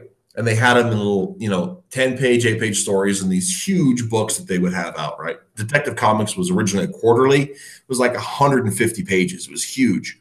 And so they had all these little stories. Well, there were some of these characters that people were getting letters. National Publications was getting letters saying, I want to see more Sandman. I want to see more Hawkman. I want to see more whatever. And Hawkman was the standard backup character in Flash, but he wasn't popular enough to support his own book. And neither was Sandman, and neither was, Green Lantern had his own book. Flash had his own book, but people were wanting more stories. And Flash actually, for a while, had 2 books. There was Flash and All Flash. And, but they had all these requests for characters that weren't quite popular enough to hold their own series or their own second series. And so that's what they did with All-Star Comics and the Justice Society, is they said, you want more Flash? Here's going to be a story every couple of months that's going to have more Flash and more Green Lantern and more Hawkman and more Sandman, and that'll be the Justice Society characters. And the same thing happened in the 60s, after the Golden Age or the Silver Age in DC started around 1957, 58 with the introduction of the Martian Manhunter in DC, in Detective Comics, and then they had this whole string of new characters that were being created on old names, the Flash and the Green Lantern and Hawkman and all this kind of stuff, the Atom. And these characters that were kind of popular, but maybe not popular enough for their own book or their own second book, those became the Justice League characters. And they became the Super Friends, didn't they? Well, Super Friends came later, actually. The Super Friends were a 1970s property. And the Super Friends happened my bad. Because they actually spun out from the Hanna-Barbera interpretations of Batman and Robin that were connected to the continuity from the '60s TV show, and so that's From the actually Scooby Doo show. yeah, the '60s with Adam West and Burt Ward, the comedy show. I swear you almost said Burt Reynolds. No, not Burt Reynolds, Burt Ward. He I'll played. take Burt Reynolds as someone in Batman. He'll be who should make? He'll be Harvey Bullock The Mustachio. for the mustache, Yeah. and he gets to keep the car from smoking. There was a lull in Batmaning when Burt Reynolds was hot, so Burt Reynolds did not ever make it. But yeah, so that was there was enough attention from the Batman TV series that they wanted to do the Justice League, and that became Super Friends. And there was a comic book that ran in tandem with the Super Friends cartoon. That was the Super Friends comic. That was just a slightly alternate, more accessible version of the Justice League, because the Justice League comic that they had at the time was super lore heavy, and then the Super Friends was less lore heavy. So it was like an introductory level comic. And that was one of the things that comics did back in the day, is they had different chunks of their line were marketed to different demographic groups. So you had your entry level comics, and then you had, as kids got older, there was a comic for them. So you'd hand a kid Superman, or you'd hand a kid Super Friends, and those would be the starting books, right? Or some of the comedy stuff. And then they graduate up to Batman, and then they start reading House of Secrets, and then they, that whole thing. So, but with then they get into Vertigo. The model of introducing the heroes first, and then making the superhero team movie, that was done by DC before it was done by Marvel. So doing it, if people came out and said, "Oh, you're just following the Marvel formula," they could have just pulled out the floppies from the '60s and been like, "We're following the DC formula. They copied us." I'd rather just go, "Hey, it works. It works. It's actually the best. It's a much better way to set up movies." And I don't know, making 15 of them and cramming it into 3 hours. Yeah, that'd be a terrible idea. I hope we never do that. That would also have been a valid consideration. But Aquaman, great movie. It had wonderful interplay with the villain characters. And one of the things that I loved about the movie is that it's true to the heart of the historical heart of the comics, right? To the heart of the sea, rather. Read any of the Silver Age Aquaman stuff? Either of us? Yes. See, when it comes to Aquaman, my experience with him is like post 2000s. So I've seen some stuff, or I have heard of some stories from before the turn of the millennia. A lot of the stuff I've read personally has been from the years 2010 and onwards. Okay, so here's some deep nerd stuff for you. Up until, I want to say, 2002. Think about 2002. Give or take. Aquaman was one of 5 characters to have been in constant publication since his inception in the 1940s.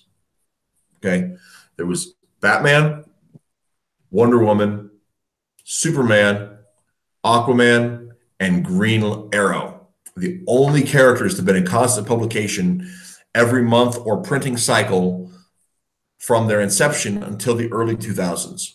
And then when Ollie Queen died during the Parallax War, he fell off the list. Or during Final Night, so that would have been 98, 99, somewhere in there. And then Aquaman during the Obsidian Age story, he went missing, or before that. And those were those up until then. And so Wonder Woman and Batman and Superman have continued to be in constant publication since their inception. They're like the only characters in history that have had that long of continuous print runs. The DC Trinity, which is something. I mean, that's why I hate that title, by the way, Scotty. You know why? Does it sound religious? No, because Trinity is a portmanteau of tri-unity. And they're three characters. They're not one character. They're not one character that's three persons. They're three individuals that are loosely share the same connected. title. That share, sort of. But I mean, they share the title of longest running character or most continuously run character. Yeah, but and if they're one in of unity on that fact. List, they'll suddenly have a new, different, Anyway, back to Aquaman. Yeah. The transcendence of the intended term is totally missed by using it like that. That's what I'm getting at. It was clever for one story, a 3-issue miniseries in like '98, and then it stopped being clever after that. So.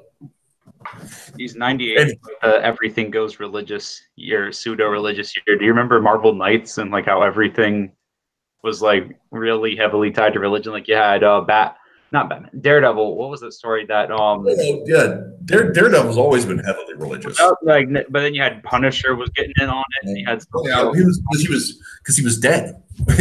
Punisher had died in the original main comic line.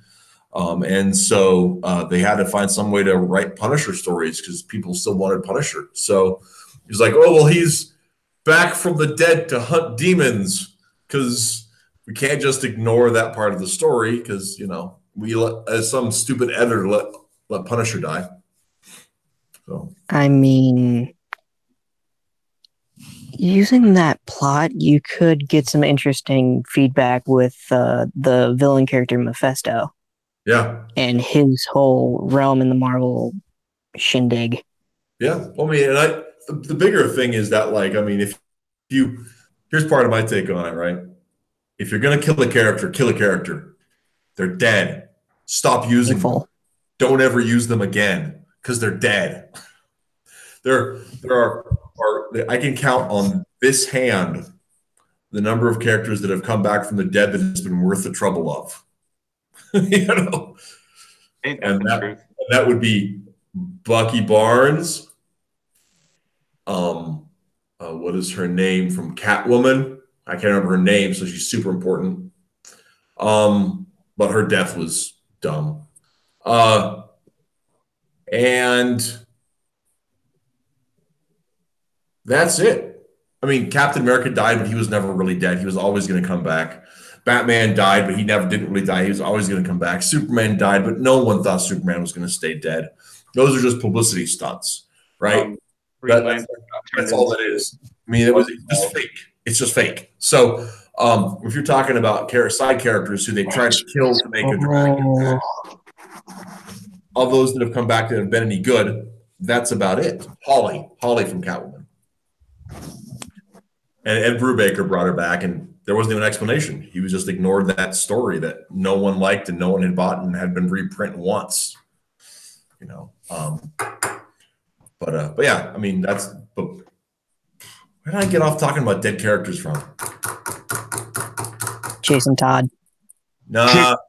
That was a big fight yesterday, but I think that's a topic for another stream. Yeah, that's a whole different. Don't get me started on Jason Todd, that piece of crap. And we were like kind of starting a thread yesterday. Me and Rhys were. There was a whole thing. No, I have no respect for Jason Todd, living or dead. My girlfriend, who's still in the chat, and I really admire her, because I've been meaning to read off what she's been saying, but I like the conversation just keeps going. But here she's talking about, I like the whole superheroes don't die thing only because it lessens the emotional blow because they're not really dead. Because she was so sad when I took her out of Infinity War. She's like, Spider-Man is gone. So I would really warn you then, Danielle, against reading too much of the Bronze Age Aquaman because it had some pretty heavy stuff that happened there. But anyway, let me tell you a little bit about Aquaman back in the day. So when Aquaman was originally created, he was created to be a happy Namor. Right? It was the same shtick as Namor. He was an ocean character. He wasn't king of the sea originally. He was just an aquatic hero. He wasn't tied into Atlantis originally. He just ran into them at one point. but he had all the same kinds of adventures Namor had without the political subtext. And he was a good fellow. Everyone liked him. He liked everyone. He saved the good guys and he punched the bad guys. Super simple stuff. In the 50s, the late 50s, he was re-envisioned because DC had discovered that most of the people buying, maybe not most, but a larger than normal percentage of the people buying his book were girls, were 7 to 9-year-old girls. And at the time, they had an artist named Ramona Frandon who was in on the stories, who was the artist for it. And so they decided to focus on that market. And that's why they introduced Mera into the stories as Aquaman's love interest. And so they started telling these stories that were still action stories with villains and the whole thing, but they had this princess aspect to it, for lack of a better way of saying it. And the relationship between Aquaman and Mera became a foundational part of the adventures. And sometimes Mera was hugely powerful. So sometimes he saved Mera, and sometimes Mera saved him. And that was, they had this relationship, and they got married pretty early on in their relationship as far as all that goes. And so Aquaman was one of the superheroes. And it was written so that boys could understand the action and the saving the day and the rescuing the princess. And the girls could appreciate Aquaman's in love with the princess, and that's why he rescues her. And the princess is pretty badass too. And so you had this great interplay that worked in there. I will say they're one of my favorite couples in comic books, just because. Oh yeah, and they're written to be. It's like when I started getting into Aquaman as an adult, there was a time when they were split up, and so I got to witness their rekindling their relationship and coming back together, and it was actually a pretty cool thing in the comics to see that worked out. And I think they did a pretty good job of making it organic, because the reason that they separated was pretty organic too. They were both dealing with the trauma from their child. Arthur Jr., yeah. Yeah, Arthur Jr. Now, of course, one of the only DC characters to have a permadeath. Yeah. One of the few DC characters to have a permadeath. Leslie Dodd's Sandman's still dead, right? I mean, there are some of those Kent, what's his name? Kent Nelson, the Golden Age Dr. Fate's still dead. Well, of course, there is no Golden Age anymore right now. Stupid New 52. And that's one of the things is, so Aquaman from the 1954 up through 2012 or whatever had a single storyline that was all part of that. And it was a storyline of loss and tragedy and conquering and depression and resilience and all this kind of stuff. It was a super epic story. And like, I've just recently started reading the New 52 Aquaman, which isn't terrible stuff, but it erases everything from issue 10, 1962, all the way to 2011. I mean, all of that's just wiped off. It's interesting they did that because a lot of stuff for Green Lantern, who's my favorite member of the DC universe, a lot of that carried over, and probably just because that's everything Jeff Johns was doing for the past 8 years. But yeah, they kept a little Batman too, and they took 20 years of Batman history and said it happened in 5 years. So, which is stupid. Yeah, it was a horrible decision though. Okay, I'm an old, crotchety Gen X dork, right? We understand this. The impetus behind the New 52. The fact that if you're going to start over, start completely over. But they didn't start completely over. They wanted to keep the stuff that they liked, that they'd been working on, and everything else. They weren't willing to risk scrubbing everything. So they did this. Shot them in the foot. They did this half-ass, this half portions, hodgepodge of throwing stuff together that I don't feel was a well-done product. There were some good ideas and concepts, but I don't think it was done well. I think Rebirth, I have a lot of issues with what they do with a Aquaman. lot of that. I'm sorry. I think Rebirth did better with a lot of that, and it's a shame that that had to happen 5 years later. We had to get Twilight Lobo and everything else that came in between. Well, and one of the things that we have with Rebirth is that it's been halted, right? Like it kept leading up to, this will make even more sense later on. And it's just been suspended. I don't even know. I mean, they're not using the Rebirth labeling anymore, but like those events that they started, they still haven't fulfilled on. Like the Jokers. The 3 Jokers, what happened to the extra 5 years, all that kind of stuff, it's 5 years, which should at this point be 7 years almost of continuity that isn't there. Just all kinds of stuff. We never really addressed they never really addressed the origin of the Titans, the original Teen Titans, which at first didn't exist and then sort of kind of existed and then maybe did and haven't, and the whole thing. It's just really stupid. When they relaunched the New 52, they totally redefined the character of like Speedy. Roy Harper is not even the same dude, and like nobody seems to even pay attention to that anymore. People are just like, oh, Roy and Jason make a great team. Like, no, that's not even Roy. Why are you even talking to me? Have you never read a comic before? You want to know what I can solve that. I can solve that. Well, Scott finished that. I've got some. Use Roy Harper's for some clone. people, they haven't read one before 2012, and I guess that's fine. You can just pass it off as Roy Harper's clone like they did in Young Justice. I'm sorry? Roy Harper's clone. Well, Roy Harper's clone. In Young call Justice. it that, sure. Young Justice, I feel, had a sense of, okay, we're going to start with these 4 characters, add a 5th, and then we're going to build what people believe is the Teen Titans off of this. So it was a lot better. Yeah. Have you seen, I guess the new Young Justice series came out this week? Is that what I'm hearing? Good Lord, really? Don't have Netflix. I think, no, not the TV series, the comic series that Bendis is writing. Oh, God.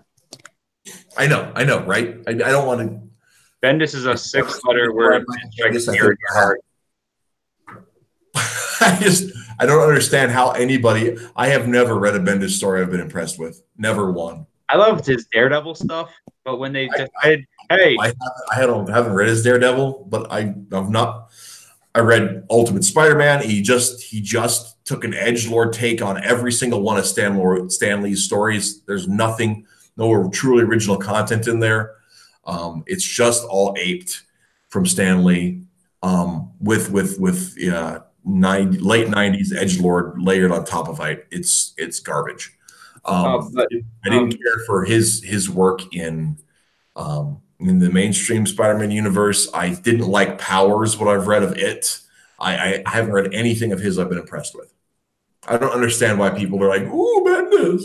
I don't get it. Well, for a while, his take on Iron Man, like I know this is infamous for how terrible it went afterwards, but those first 6 issues were actually really fun, and it was this take on the character I really appreciated, with him saying, oh, I'm losing to, Parker Industries is coming up. That was a different can of worms, but, and now my business is starting to tank, and, I can't keep a relationship.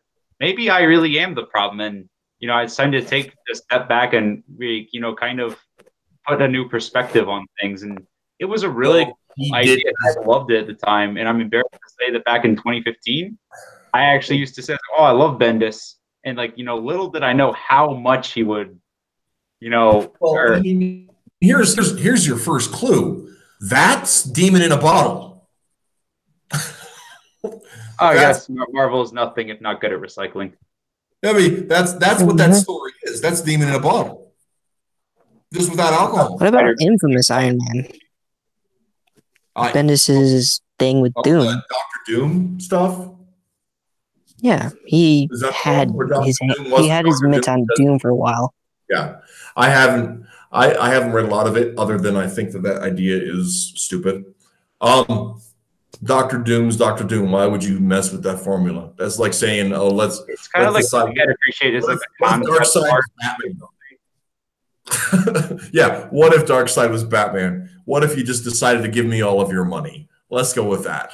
You know what I mean? I don't see the appeal in that either. I don't. I think it was like a what if story, yeah. But Yeah, there and was a what lot if it's a fun title, but how many of that stuff do you really want to build a universe on? I mean, that's one of the aspects of trying to write monthly comics is the concept of the illusion of change. Because DC, Marvel, they're not going to make big changes that end the careers of their characters. They're not, right? Because they're not set up to continually rebuild their universe in that way. They're not going to have somebody there's never going to be a time when Marvel doesn't publish Wolverine, right? Even if they have somebody else as Wolverine, like they had for a couple of years, they had X-23. Yeah, with Laura. They're never not going to be just like, well, Wolverine's story is over. Let's find a new character. They're never going to do that. Spider-Man is never going to do it, right? And so there's this, and it's a balance because you want to give the reader something new, but you can't do that by totally changing the character unless you're willing to commit to killing people. which is something that these characters are too big of brands to they have that kind of plot armor on them. Well, and I mean, and that's one of the things that I have such a hard time grasping because that was one of there didn't used to be a Spider-Man, there didn't used to be Fantastic Four, there didn't used to be whatever, and there are characters from the Golden Age that they don't just don't print anymore. And some of them are really interesting characters, and especially when you look at the changes in copyright law, they're gonna have to come up with some sort of idea because they're not going to be able to print them forever. You've got, there's going to be a situation where they're going to start losing properties. Speaking of copyright law, I had a big problem when I was trying to think up names for supervillains, and I had to go back in the archives and see what names can I use where I will not get my pants and home suit off of me. Mm-hmm. Well, and a lot of times, like for names that are like fairly common, you can use the name. You just can't use the copyright. I mean, the trademark. Trademark, yeah. Like DC has a little used, almost never used, but DC has a Thor running around their universe. He's the Norse god of thunder. He comes from Valhalla because he got red hair. He does have red hair. So it is Thor. It is genuine Thor. Even more Thor than Marvel's Thor. Well, Marvel's Thor is an alien. There was a story that back in the early aughts where Superman and Wonder Woman, Wonder Woman owes somebody a debt, so she has to go into the Norse realms and help Thor fight off these frost giants for like 1,000 years or something. But it's only like 2 weeks our time, and the whole story happens. And and Wonder Woman and Superman are out there, and Superman volunteers to help because it's 1,000 years is a long slog, and they're good buddies, and they're there for 1,000 years, and Wonder Woman's just like, nobody's held me in 1,000 years, and Clark, we're so close, and we don't know how long it'll be on Earth and everything, and I just feel so lonely. And Clark's like, friend zoning you there, Diana. I'm pretty sure Lois is still alive on the other end of this, and I have to find out. And if we get back and she's dead, well, we can talk again, but back off there, gank. Yeah, but doesn't Wonder Woman have that whole thing with being made out of clay? Yeah, she does. Well, she's an immortal golem. She doesn't need to care about 1,000 years will pass. Yeah. Snap of the fingers. She's made out of clay, but she's all woman. She still feels lonely. She still feels cold at night. She still needs a dog to curl up on her feet when she's watching TV. Come on. I'm the kind of person that would be like, I'm sounding like Gil. I'm so cold at night. I'm like, buy a blanket. Blankets are helpful too.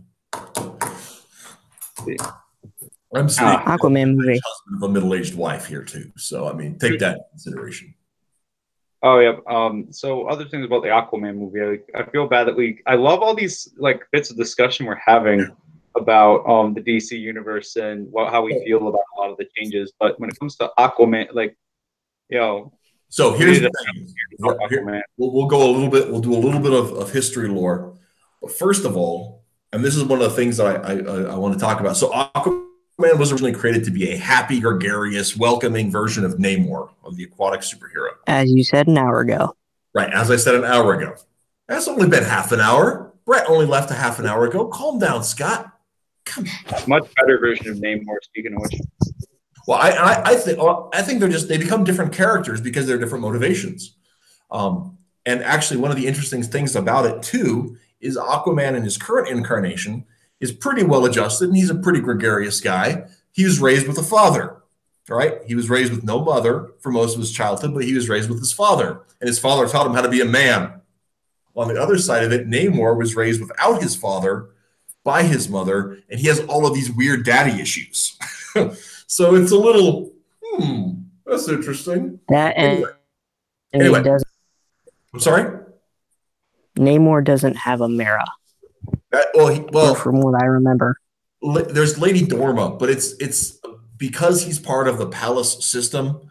And actually there's so it's more of a betrothal. In the Golden Age, there were actually two women. I had almost an Archie thing going on. There was a Mer woman who's Lady Dorma, and then there was an Earth woman who was a police sergeant in the female police in New York City. And both of them would try to encourage him to balance himself, to try to regulate himself. But Namor would be like, I'm the Prince of Atlantis, and I can't regulate myself because I have a duty to smash people in the face. And a lot of Namor was the study of reckless youth, of the overblownness of youthful vigor and all that. It's very interesting, but very different. But anyway, so when Momoa was first cast,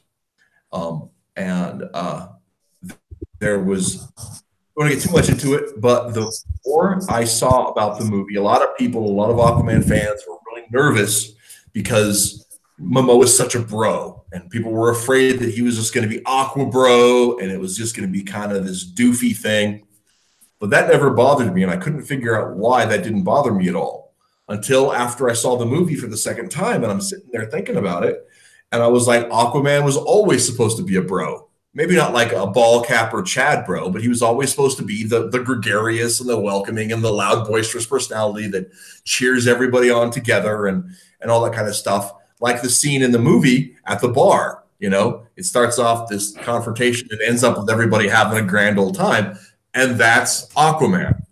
And so Momoa perfectly captures those elements of Aquaman's personality in the movie. And it's something that's so subtextual that I didn't even pick up on it. I've been reading Aquaman comics like religiously for decades, right? And it's something I hadn't even noticed. It's just something that was just such a part of the character that when you're seeing it on the screen, it felt right.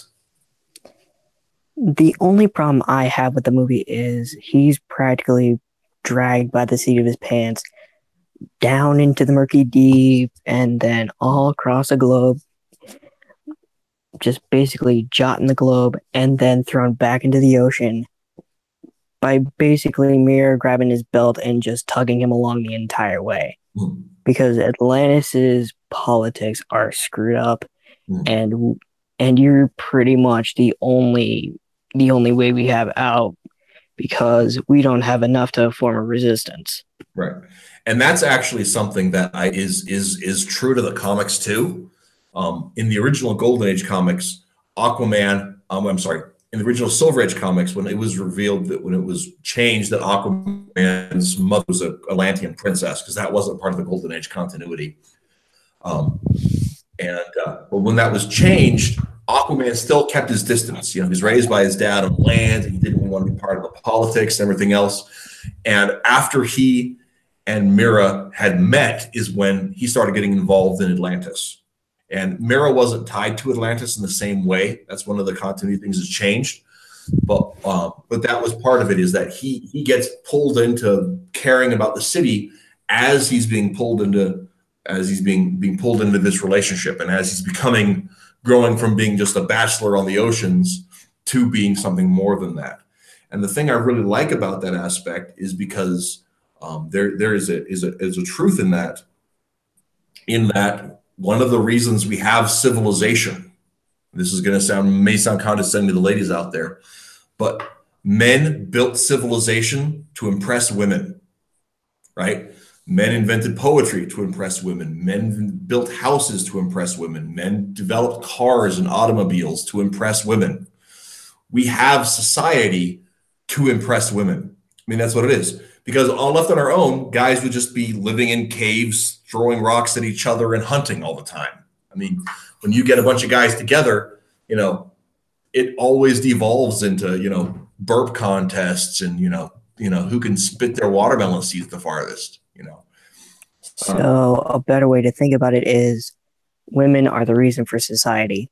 Men are the originators of it. Women are the reason for it. And not just women themselves, but women and the fact that the children come from that union, and we have to have a safe place to put our kids and all that kind of stuff. When you become a father, your whole sense of priorities change. And a big part of that is reflected in that nature of those roles. And so Aquaman is a perfect example of that, right? He's on his own. He's living his life. He's hanging out on the beaches. He's hanging out with his dad. He doesn't have to worry about any of that stuff. And then this chick shows up, right? And she cares about all this stuff. And, you know, he doesn't want to see the world destroyed. So he listens to her, and he just keeps getting enthralled by the nature of her character and the strength of her convictions. And he buys into her world, and he changes who he is because it's who she needs. And that's part of the story that goes with that. He becomes a hero, not because he has any aspirations because he doesn't care about the glory. He doesn't care about the position, right? He doesn't care about that stuff. He becomes a hero because she has shown him the merit of rising to that challenge, right? And that's one of the things I think is really cool about that scene toward the end of the movie where they meet his mom, because he has followed in the same path that his father had with the mother, right? It takes on different stories, different aspects because of the differences of the world, but it's the same type of journey, right? Tom went from being a single dude to being a spouse to being a single dad, right? Because of the person who he married. And so when or was in a relationship with or whatever, because how do you marry somebody without a birth certificate in the United States? It doesn't happen. They're definitely shacking up. But anyway, but with when it's Mara and Arthur's mom and they're in the lost sea, there's a passing of a torch where he can rise to be something greater, something bigger than he'd ever imagined being. And that's the Aquaman, right? That's the hero of Atlantis and the hero of the land. And in a similar fashion, Tom was something greater than he could have imagined being when Atlanta had to walk off that pier and into the ocean, and he's left with this superhuman child. He becomes the torchbearer of a legacy that he isn't a direct part of, but he has to be that so that Arthur can be who he needs to be. And that's why the closing quote in that movie, when Momoa is talking about after Tom and Atlanta, you know, they reunite and the thing pans out, and he said, you know, I am who my parents, I'm going to tear up thinking about this here. You know, I am who my parents raised me to be. I'm the result of both of their love that wasn't supposed to be, and because of their love, saved the world, right? And it's the position that they find themselves in as parents impacted the next generation in a way they couldn't even conceive of. And that's for me what makes the movie so powerful, is because it deals with all of these different kinds of dynamics.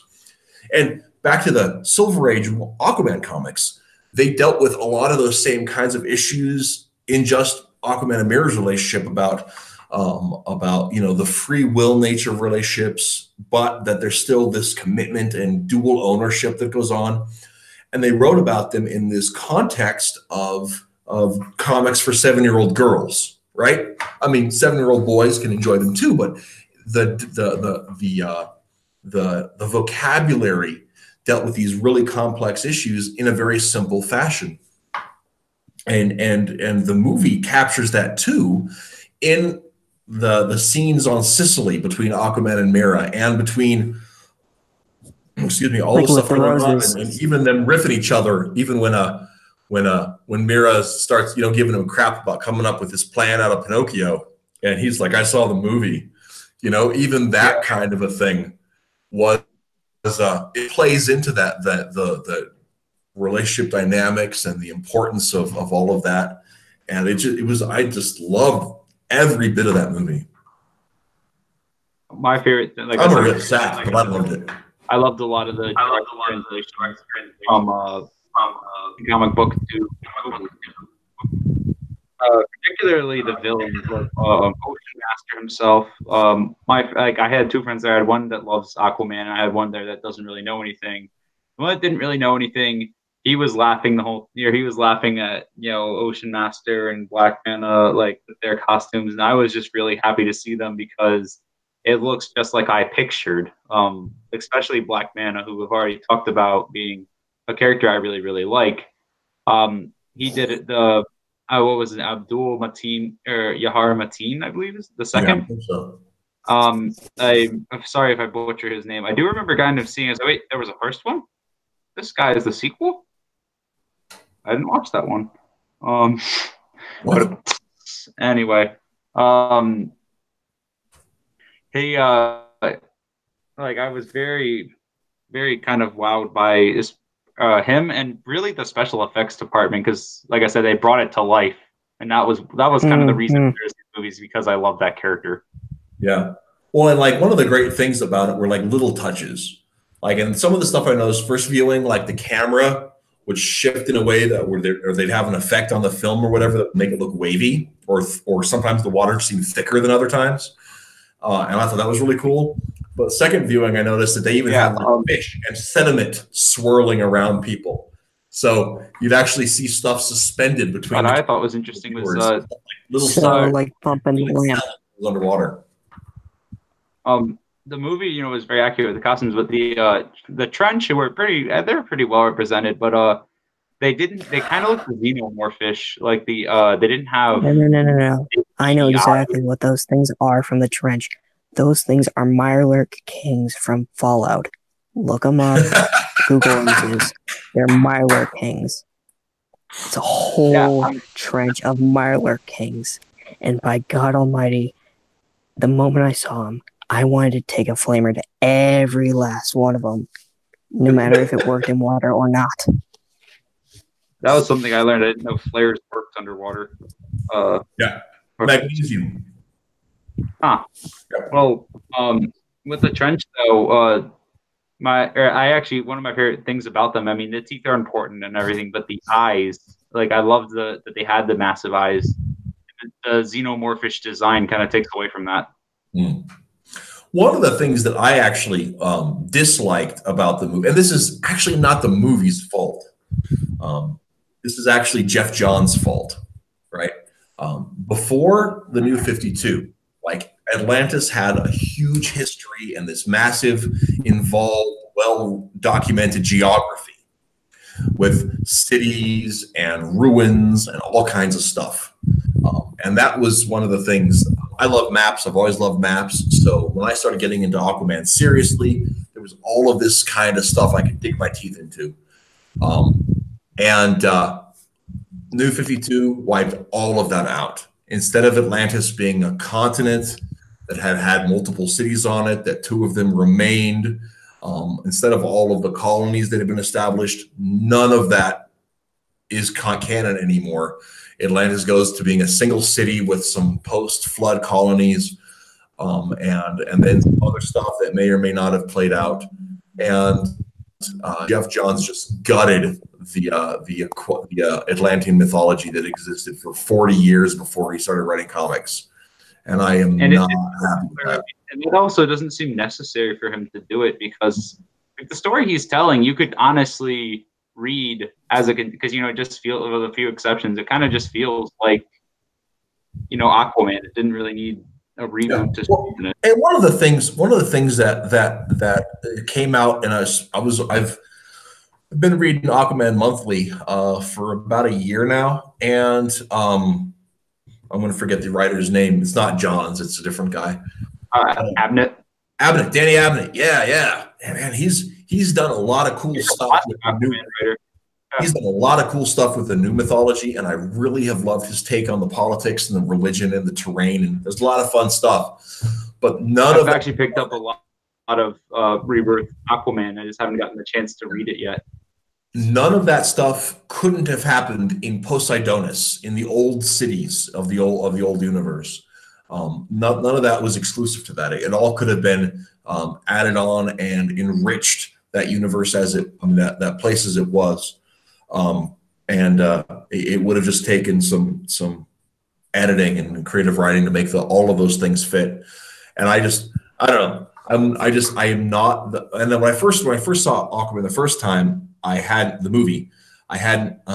read much of.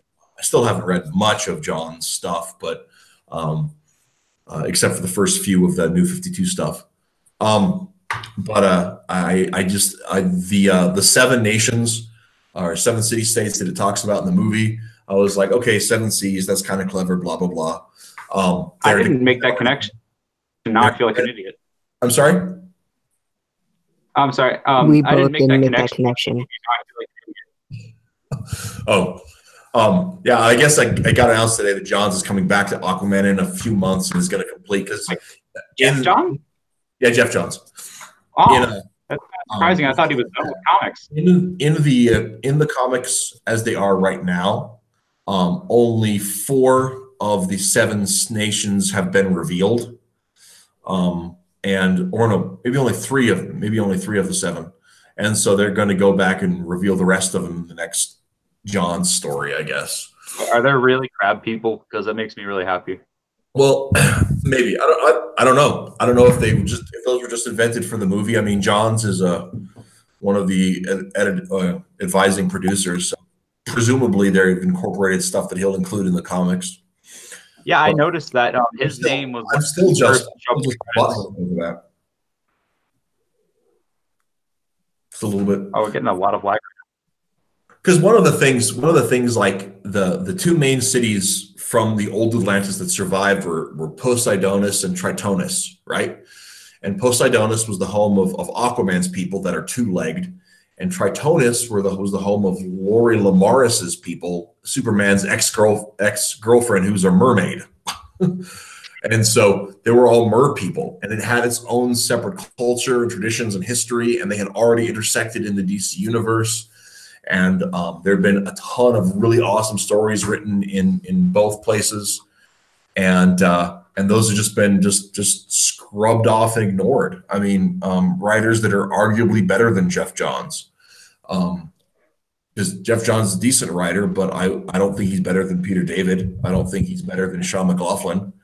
You know, I don't know. See, Jeff Johns is one of my favorite writers, period, because he got me into comics. Alongside. He also, you know, I don't know. I just it's kind of. I read a lot of Bendis Daredevil. It's the bottom line of acceptably good comics. When he's really good, they're really good. But when I mean, I wasn't really impressed with his work on Green Arrow.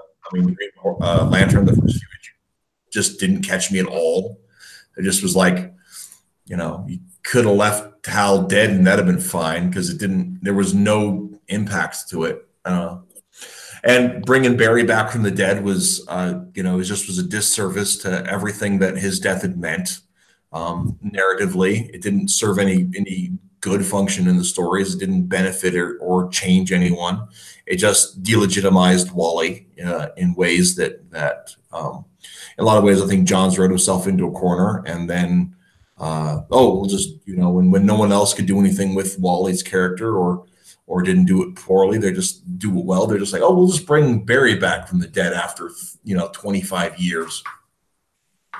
I do agree with you about Hal Jordan, though. I think bringing Hal Jordan back was one of the smartest decisions that DC Comics has made.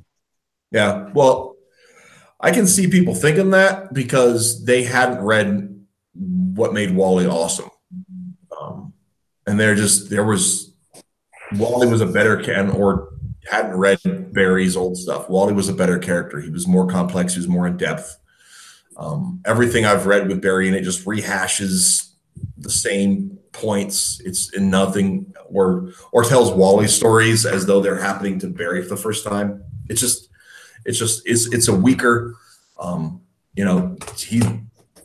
John's responsible for all that in World War III nonsense, the dissolution of just so many things. It's the continuity punch that you were mocking yesterday. Mind if I throw my hat in the ring on this? Oh, please do. I've been talking for way too long. I think DC kind of ruined my hate for meaningless death. Like, if you're not going to do anything with the character post-mortem, pass the torch in a way that feels natural, or do it pre-mortem, then have the character die.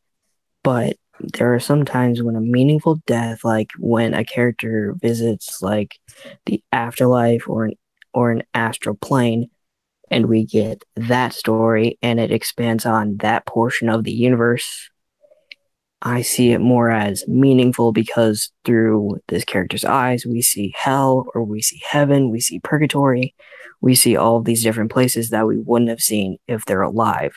Mm-hmm. Like Dead Man. I mean, he's already dead, but through him, we could also explore these places if he ever manages to get to one. Because he's not actually. Sorry, what was that? Not actually dead. I love speaking of Dead Man, when Swamp Thing goes to heaven and hell, and most of that's because he's not dead, or his death is treated as some big thing. It's like he just goes there. Oh, hey, I'm just here for my girlfriend. I'll be out in a sec. Yeah. Well, that's part of this. The conceit of Swamp Thing is he's between life and death. So. I'm thinking about. Do you remember when they had a? I would agree that like there is a meaningful death, but if you look at the Infinite Crisis storyline, it's just fraught with people dying for no good reason. Amen to that. Yeah, it's that's the pre-52. Jeff Johns was the big spirit, and a lot of stuff that Johns has done has been under the direction of Dan DiDio, who is I don't know, I don't want to say that, but he's like nothing good has happened to the DC universe, something truly good or lasting since Dan DiDio replaced Jeanette Kahn. But it's not a universe that's built to last right now. And every time it looks like it's going to, with Rebirth, and we, get Bendis coming in, jacking up on John Kent, making him old and jaded. I don't want to read Superboy. Come on. Having Bendis and Rebirth was like flying a plane, and you're like, oh, everything's going so well, we're gonna make it, and then you see a storm come up. Yeah, it was. Especially giving him that much control was a massive mistake. So like Bendis needs an editor like a fish needs water. Yeah. Otherwise, you get all the trash that he writes. But if he gets an editor and the brains are on him, or somehow through some miracle he's not writing whatever his little mind puts together, you get some really great stuff. I like some of his Daredevil stuff. Still is my favorite. The man can put a sentence together. I mean, I'm not trying to take away from his many of them together in skill with the language. I haven't cared for any of his stories. Guy can dialogue anything, but not everything's dialogue. Yeah, I can agree to that. But I think there was one thing I liked, and I don't remember if this was the pre-52 or if it's post, but it's Guy Gardner becoming a Red Lantern. Well, yeah, that was before and I actually think that the introduction, I was bagging on Johns earlier as being, blah blah blah, and like his early work on the Hawkman series was also really good. I enjoyed that quite a bit. I don't like where they ended up with that, but that was a whole different thing. But yeah, Guy Gardner is the emotional spectrum. It's some fun stuff, and bringing that in, Guy becoming a Red Lantern certainly makes sense. I mean, Then he had the Dude always handlebar had a mustache. temper when he had the green ring on him. I don't know if becoming the back in the head honcho of the Red Lanterns was a good idea, but back in becoming the a Red Lantern certainly made sense. Back in the 90s, there's a whole series where it was a Guy Gardner series, and in it, he finds one of Sinestro's old rings, and he goes on just this interstellar adventure spree with the Yellow Lantern ring. And this is before the Yellow Lantern Corps was a thing. And what they ended up finding out in that series, that chunk of the continuity, was that the Yellow ring was actually charged by proximity to the green ring, and just sort of pulled off of a green ring, so it wouldn't operate on its own.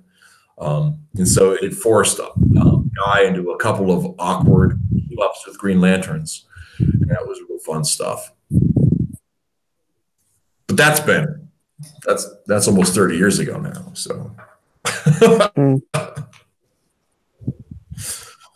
Oh man, just thinking about I just can't believe how much we're talking about change in the world earlier, or change in 1 year, and to me, DC going as I don't think DC is on the Marvel or is on the they're not at Marvel's level, but I can kind of see some signs that they're heading to Marvel. They're heading on the Marvel path, and I don't know. I am a little nervous because I've dropped so many titles that they just became uninteresting.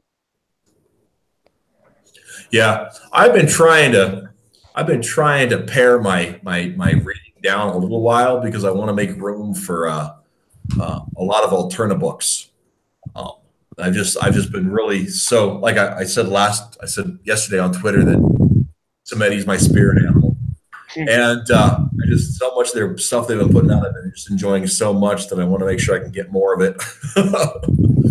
So if that means saying no to Detective Comics, then probably after 1,000, I'll do that. Oh man, who is Edward Hill? Brian Edward Hill still on Detective Comics? No. It is. Oh come on. Because James Robinson did a story arc, and I haven't read it yet, but it's sitting in my box. And they just had somebody else come on to do the last storyline leading up to 1,000, and I cannot remember who it was.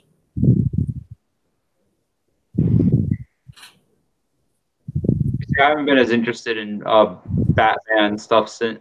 I was kind of interested in King stuff because Tom King, I think, is a very talented writer, but I also think he's given a little too much credit, and I also think that he's a bit of a sad sack. See, I've only read, and I haven't read a ton of Tom King, so maybe I'm not the right guy to say this, but I've only read 2 Tom King stories that I didn't hate. Oh no, I've met a lot of people who do not like him whatsoever, but I liked War of Jokes and Riddles, and I liked some of the early stuff. But the thing is, he's just a little too pretentious, and he tries some people get really pissed when you say that about Tom King, but he really is kind of pretentious. Just look at his Twitter as an example. He says all the stuff that the other comic book pros say, but he says it in this way to try and convince you that he's really smart and really real and sad, and I don't know. That's my take on Tom King. He is real sad, yeah. But the thing is, I do think he has talent, but he's just given way too much credit for. He's nowhere. He's not the mastermind, the genius that everyone thinks he is, but he is pretty good. Oh yeah. Here's part of my thing. No Alan Moore. Well, Alan Moore implies that you worship a snake head in a cave, or a man snake in a cave. Alan Moore is no Alan Moore. If he gets into writing good comics. He wrote some good comics. And some of those were virtually accidental. I'm really convinced. I've heard that a lot, that people there's an ongoing debate if Watchmen was a fluke. Yeah, no, I mean, I don't think Watchmen's even as good as people think it is. It's on the list of things that I've become very disillusioned about. I think it's got some basic tropes, and it just, well, I mean, some basic good stuff in it. But I mean, a lot of it just comes down to like edgelord stuff that got thrown into comic book formula, and because no one had done that in the mainstream before, everyone's like, "Oh my God, it's better than than whatever." But I mean, his whatever happened to the Man of Tomorrow is excellent. Watchmen is good. The first volume of League of Extraordinary Gentlemen is good. I mean, some of the stuff's good, but like a lot of it, like Killing Joke's juvenile, man. I mean, like I used to really like it. I went back and read it after 10 years, and it's Bush League, you know. He said it himself that it's shock humor for the sake of shock, or not shock humor, shock value for the sake of shock value. Yeah, I mean, I think there's more authentic character development. Actually, I guarantee you, in Teaching Mr. Abimelech, there is more authentic character development in that story than in The Killing Joke, bar none. Maybe I'm being an asshole about that, but I mean, you take a look at the characters that we've laid out there, and each one of them has their own motivations, and they're laid out, and they learn something through the course of the events in that story. And there is one character in Killing Joke, and that's Joker, and everyone else is just a cipher. They're just there to push the plot, and they have no personality or character agency. I had a buddy try to tell me that that Killing Joke's misogynist, and it's not. It's anti-human. It's not anti-human. It's anti-human. I haven't. See, the thing is, I know the story. I haven't read the book myself, but I know the story, and I watched the crappy DC animated movie. Well, that's a mistake, I'm sure. Well, I see that one. I'll actually give you credit. It's shit. It's not as good as the other titles they've put out that year. Killing Joke is meant to be read as a comic book, not. It's not meant to be watched as a comic book, flipping through like motion. And I think, and look, going back to Killing Joke too, some of the stuff that is, I'm talking about it just as a written piece. Look at like Brian Boland's art. That's a whole different level of stuff. So I'm talking about the plot points, the structure, the skeleton on the bare bones. I don't want to take anything away from the art in it. The art is ridiculously good. And the same thing with Watchmen. Dave Gibbons did a ton of amazing storytelling craft in Watchmen. And I think that, if you've ever, Dave Gibbons wrote a World's Finest miniseries back in the 90s, and it's 89, 90, somewhere in that neighborhood, probably right on the bridge there. But it's amazing. It's amazing. His capturing of the characters involved is phenomenal, and I think if at least half of the credit of the history of the repute that Watchmen gets is no Gibbons, and Gibbons knows his way around his story. I mean, his like I said, his World's Finest prestige format is just phenomenally good. We're talking about the art style of Watchmen, right? Yeah, the guy who did the art for Watchmen also wrote the World's Finest. Yeah, the art of Watchmen was actually, from what I've read and seen of it, is actually very, very good. And going back to the previously mentioned Killing Joke, it's one of the better looking Batman stories I've seen. Yeah, I mean, and like one of the things about the late 80s, early 90s, all of these prestige project Batman books, where Batman got a lot of attention on the shelf, and a lot of that was due to the lead up to and the success of both events, TV shows, in the books and the movie that was coming out at the time. So there was a lot of money behind Batman at the time. Right, Tim Burton's works of art. And like so, in '87, Batman Year One in '88, the Dark Knight Returns. Also, at the same time, you have the Death in the Family and Lonely Place of Dying. You have Tim Drake being introduced in Batman Year 3. You have the movie coming out. Just all sorts of amazing Batman stuff was happening all at once. And so there's some of the art piece projects of Batman stuff that was coming out was just, there was money in it because Batman was huge, like levels he hadn't been since the 60s. Maybe not quite as big as the 60s. I mean, that launched an entire industry, but. So Batman had dollar signs instead of pointy ears. Oh man, it was such a deal that 3 movies into that franchise, there was a Bat Visa. Not even making it up. Well, Batman I mean, and Robin, it's there. Well, That wasn't I've Batman and heard Robin. a good argument for that thing existing